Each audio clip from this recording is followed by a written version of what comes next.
Hello everyone, welcome to the channel. So students, आज हम discuss करने वाले हैं the most important point that is chapter number 3B elasticity of demand. इसके बारे में आज हम इस वीडियो में डिस्कस करने वाले हैं। लास्ट वीडियो में हमने दूसरे टॉपिक्स कवर किए थे, जैसे टॉपिक नंबर 1, 2, 3A, ये सारे टॉपिक्स को, उसके इम्पॉर्टेंट क्वेश्चंस को हमने कवर करने की कोशिश की थी। अब इस वीडियो में हम कवर करने वाले हैं chapter number 3A elasticity of demand. तो students, board exam point of view से ये वाला जो चैप्टर है ना, वो बहुत ज़्यादा इम्पॉर्टेंट है।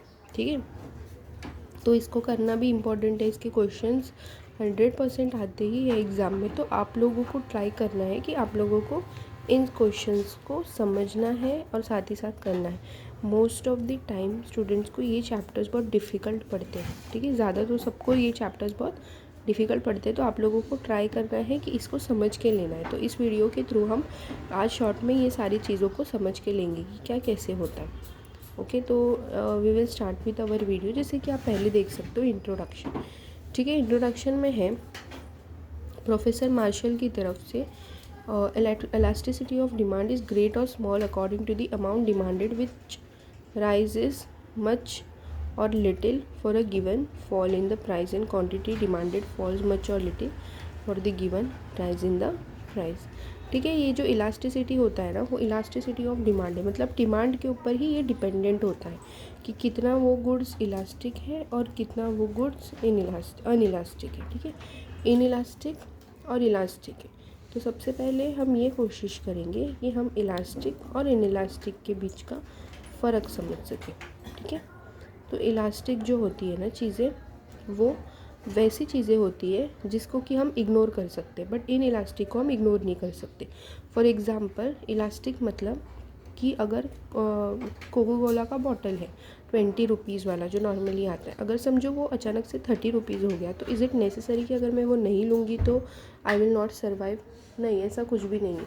तो इसीलिए मैं क्या करूँगी, वो अवॉइड भी मैं कर सकती हूँ। बट बात अगर मैं दूसरी साइड ये इलास्टिक की करूँ, तो वहाँ पे कैसा होता है, वहाँ पे हम मेडिसिन का एग्जांपल लेते हैं। समझो किसी को बहुत बड़ा डिजीज़ है और उसका जो मेडिसिन है ना, उसका प्राइस अचानक से हाई हो गया है, तो क्या वो मेडिसिन का प्राइस हाई होने की वजह से उस मेडिसिन को अवॉइड कर सकता है क्या? No, he can't avoid the medicine. Why? Because it is inelastic in nature. तो इन इलास्टिक मतलब वो चीज़ें जो कि हम अवॉइड नहीं कर सकते। ओके, सो आई होप कि आप लोगों को इलास्टिक और इन इलास्टिक के बीच का फ़र्क समझ में आ गया होगा। अब नेक्स्ट जो है students, that is types of elasticity of demand. ठीक है, इनकम इलास्टिसिटी। इनकम इलास्टिसिटी मतलब क्या होता है? टाइप्स ऑफ इलास्टिसिटी 3 टाइप के होते हैं। पहला होता है इनकम इलास्टिसिटी, दूसरा होता है क्रॉस इलास्टिसिटी और तीसरा होता है प्राइस इलास्टिसिटी। प्राइस इलास्टिसिटी और इनकम इलास्टिसिटी में सिर्फ एक फ़र्क है, that is it is related to the income and that is related to the price. Price की वजह से जब भी डिमांड में फ़र्क आए उसको हम बोलते हैं प्राइस इलास्टिसिटी, और इनकम की वजह से जब भी डिमांड में फ़र्क आए तो उसको हम बोलेंगे इनकम इलास्टिसिटी। जैसे कि आप लोग देखो, it refers to the degree of responsiveness of a change in the quantity demanded to a change in the income only. Okay, other factors including price remains unchanged. बाकी सब चीज़ें कांस्टेंट होगी, नहीं चेंज होगी। चेंज किस में आएगी? सिर्फ इनकम ऑफ द कंज्यूमर। मतलब कोई अगर पहले 20,000 कमा रहा था, उसके घर में 4 पीपल्स थे, तो वो उसमें हो जाता था। बट लेटर ऑन जो इंडिविजुअल्स थे, ह्यूमन बींग्स थे, वो बढ़ गए, 4 से 6 हो गए, बट सैलरी 20,000 ही है, तो उससे नहीं चलेगा। Why? Because there is a increase in the human beings. ठीक है, increase in the human beings की वजह से उनका एक्सपेंसेस भी बढ़ गया। एक्सपेंसेस बढ़ने की वजह से अब उसे खर्चे भी ज़्यादा लगेंगे, तो यही रीज़न हो जाता है। तो इनकम तो कम है, जब इनकम की वजह से फ़र्क पड़ने लगे यहाँ पे, और बाकी कोई भी चीज़ों को कंसीडर नहीं किया जाएगा, तो उसका क्या फॉर्मूला है? Percentage change in the quantity demanded divided by percentage change in the income of the consumer. यहाँ पे वो फॉर्मूले की वजह से, this is the elasticity of income. Income denotes by Y, percentage change in quantity demanded percentage change in the income. ठीक है, तो आई होप ये आप लोगों को समझ में आ गया होगा इनकम इलास्टिसिटी किसको बोलते हैं। Now next one is cross elasticity. It refers to a change in the quantity demanded of one commodity due to a change in the price of the other commodity. यहाँ पे क्या है? Substitute या complementary की हम बात कर रहे हैं। मतलब समझो कॉम्प्लीमेंट्री मतलब जॉइंट गुड्स, और सब्स्टिट्यूट्स मतलब क्या होता है, ये नहीं तो वो। अगर मैंने मोबाइल ख़रीदा तो चार्जर का प्राइस भले ही कितना भी ज़्यादा हो, वो ख़रीदना मेरे लिए मैंडेटरी हो जाता है। सेम वे अगर मैंने कार ख़रीदा तो उसमें पेट्रोल डीजल ये तो मुझे भरवाना ही पड़ेगा, है ना। नहीं भरवाऊंगी तो मतलब ही नहीं है फिर कार खरीद के।